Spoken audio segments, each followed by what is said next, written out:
A young man takes a job watching a morgue at night, and the worst thing that could happen there actually does. After being framed for ugly actions, he and his friends try to break through the web of lies. A young lady invites someone we do not see into her place. She pretends to be lifeless for him, as she is covered by a blanket and has a tag on her foot. But the unknown individual undoes the cover and starts hurting her for real. He does it until she loses her life. Talk of the perpetrator takes place during the opening credits. Two young guys watch the television as the talk continues. One of them tells the other that the inspector there is amazing. On another day, one of them, Martin, lies in bed. His girlfriend, Catherine, comes to him and tells him he was having strange dreams last night. Later, Marin enters a building and meets with an elder security guard. The guard starts giving him a tour of the place, because Martin is supposed to be replacing him. The guard asks Martin if they told him anything about him and why he is quitting. But he tells the guard that he was not informed about anything. The guard takes him to a room where Martin looks at some organic substances in jars filled with liquid. Then he shows him a room from a small window. The guard never went in there, and he tells Martin neither should he. As they go further,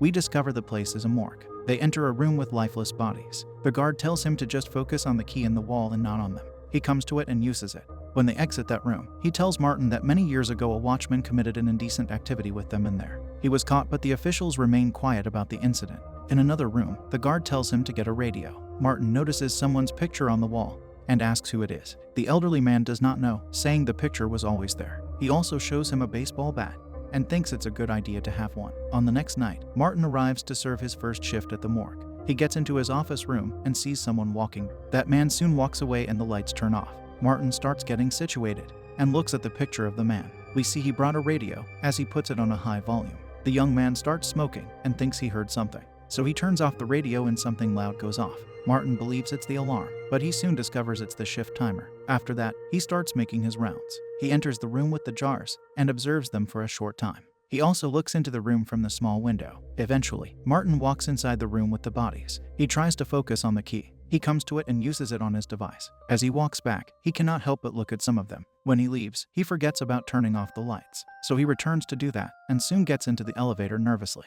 Later at a bar, he tells his friends and Catherine about his experience of his first shift. Martin's friend, James, tells him about a certain girl he noticed somewhere that he suspects is an escort. Afterward, they witness a fight take place. As Catherine and James's girlfriend, Marie, walk by those troublemakers, they give them a hard time too. They come to their boyfriends and mention it before leaving. Martin tells James about him doing something about it in a half-joking manner. So his friend stands and starts walking to the bar. He gets a drink and gets ready, but Martin does not want him to do it anymore. He approaches the troublemakers and lies to them about them becoming famous. He asks a fake interviewing question that quickly develops into an obvious insult. This causes one of them to punch him down. James does not take further action, and they both leave the bar. Outside, James is excited about what he did. While they ride, he tells Martin he was with that escort he mentioned earlier. He calls her Joyce. He told her his name was Martin and she was calling him that the whole time. Martin is surprised and questions why James did that. Joyce does not know who Martin is. That was James' reason. Then he tells Martin that he did not feel alive when he got in trouble at the bar. He would have felt alive 1 year ago, but now his tolerance is going up.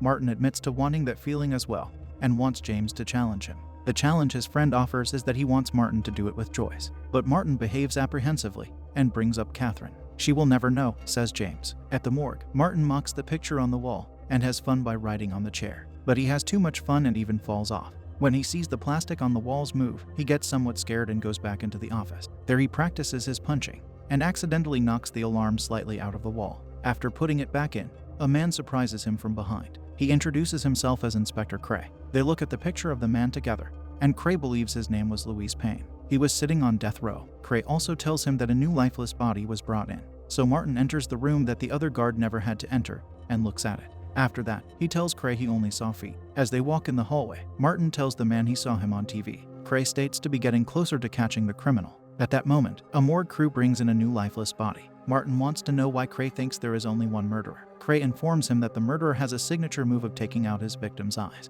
In the body room, they look at the new lifeless victim. Cray has interrogated murderers like the one responsible for the new body. He thinks their explanations for why they do it are fiction to make regular people feel safe. But meaningless chaos is what he thinks it is. At home, Catherine wants to know some details about Martin's job, but he can't tell her because it's private. Then at work, the alarm suddenly goes off. Martin calls the nurse, and she informs him the doctor will arrive in 30 minutes. In the meantime, he should go down there and investigate. So he goes there with his bat. When he enters the body room, he spots a rope above a body that is moving. That body slowly starts sitting up, filling Martin with fear. It is soon revealed to be James, and Martin yells at him. James's excuse is that he could not help himself from doing it. Later, he tells his friend he got in because the front door doesn't close properly. He also talked to Joyce, and Martin's name will be James when he's with her. Following that, James leaves and the doctor arrives. Embarrassed, Martin tells him it was his alarm clock. The doctor becomes annoyed and asks him if he's on stimulant. Before leaving, he tells him to not freak out again. At a restaurant, James and Martin sit together. Joyce arrives, forcing James to leave. They order food and start talking. Soon enough, she starts coming on to him and James laughs from a distance. Martin has a hard time controlling his sounds, causing others to notice. The waiter comes to them and asks Martin to leave, but James comes to him and takes him away. We see him bribing the man. Afterward, James sits with Martin and Joyce. He tells Joyce he will pay her $100 if she can tell him she loves him and make him believe it. She tries and he doesn't believe her, so she keeps saying it, but he still does not. Next, James wants to know some weird activities that she and her clients do together. She starts telling him, but he wants to hear weirder things. This prompts Joyce to tell him about a guy that makes her pretend like she is lifeless. He covers her and puts a tag on her foot. Her friend once brought him home and took her eyes out. She cries after saying it. James asks if she met him, but she doesn't want to answer it, so he lets her go. At home, Martin gets in bed with Catherine. Being half asleep, she asks him who Joyce is. He acts like he doesn't know her, and Catherine tells him Joyce asked for him. Martin asks her some questions regarding her, but gets no information. At the morgue, he lets himself go and behaves goofy. Eventually, that is brought to a halt when he discovers a missing body in the body room. He sees a trail of blood and follows it. It leads him to witness a lifeless lady sitting against a door as if placed there. He calls James to see if he did it.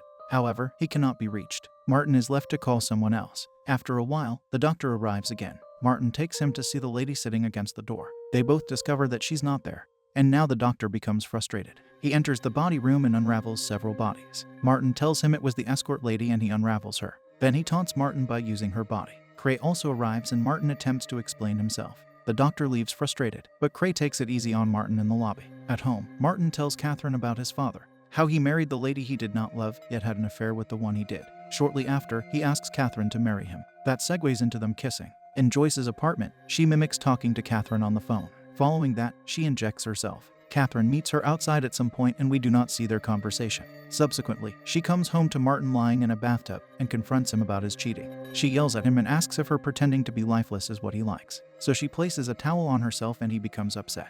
When he enters the morgue, he finds everyone staring at him. He comes to Cray, who wants to show him something. He takes Martin to the body room, and we observe the lifeless lady lying exposed. The inspector informs Martin of how grisly the situation looks, but the young man denies doing anything of that sort. Later, he tells Cray that someone might be trying to frame him. He suspects it might be Joyce. He also gives James' name to him. Cray tells him there might be someone dangerous following him. He states the criminal wants to be free, but won't be free while they're still looking for him. They will stop looking only when they catch him. His solution is to get someone else caught instead. Cray follows that by wanting a sample of Martin's fluids so they can compare them against what they found in the body room.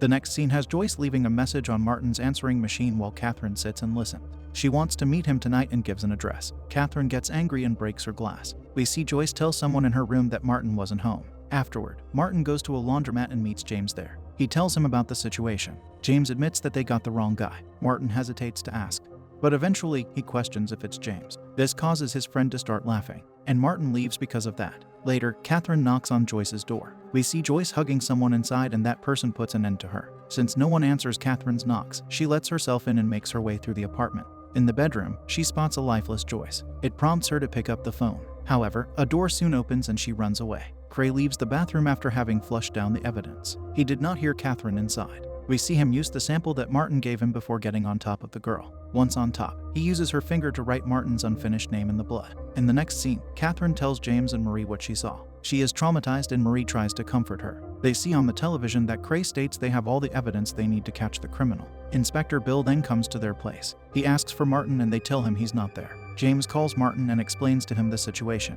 He puts the phone near the conversation in the room for him to hear it. Bill tells them Martin's name was written there. And James says that can't be because Joyce knew Martin only as James. And Catherine adds more verbal evidence against Martin being the criminal by saying she saw no name when she was there. The criminal was still inside when she fled. Following that, Martin calls the elderly watchman before him. He asks about the date of that incident in the body room and learns it happened in the late 60s.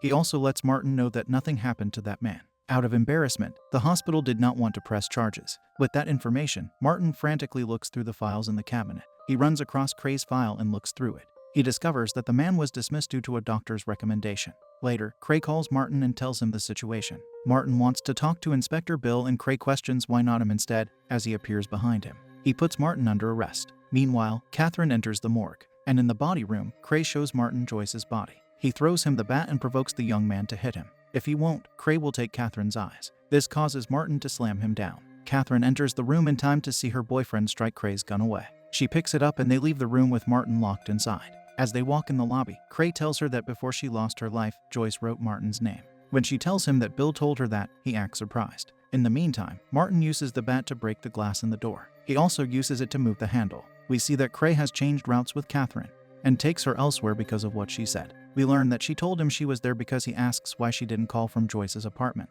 She tells him everything she knows and that someone tried to frame Martin. They wait there for some time. Cray ponders about what action he should take. Eventually, he decides to attack Catherine. Martin runs through the building and breaks through the door to find Cray holding a knife to his girlfriend. Shortly after, Bill and James arrive. Cray comes to meet them, and Bill asks where Catherine is because her bike is outside. But Cray says she's not there. Martin probably took her with him. We see them both lying tied in that room together. With that, Cray tells them to go and that he will catch up soon. His previous statement makes James yell as to why would Martin and Catherine try to escape. And that prompts Cray to tell Bill to handcuff James for suspicion of murder. As Bill is taking James away, Catherine uses her mouth to pull the alarm switch. Bill and James run back in to see what's going on. Cray comes to James and strikes him on his back. He follows that by perhaps delivering a death blow to Bill. Next, the criminal handcuffs James to a pipe. Back in the autopsy room, Catherine waits for help. But much to her chagrin, she sees Cray coming instead. She screams and he carries her to the table. Meanwhile, James collects the knife close to him and starts applying it to his hand. He sets himself free and collects Bill's gun. We see that Cray is about to cut Martin with an electric saw, but James shoots him from behind. Later, they all get rescued. The police surround the area, while the four friends reunite near an ambulance. Martin has a few quick words with James, and then goes to join his girlfriend. He looks at the morgue before sitting in the backseat with her.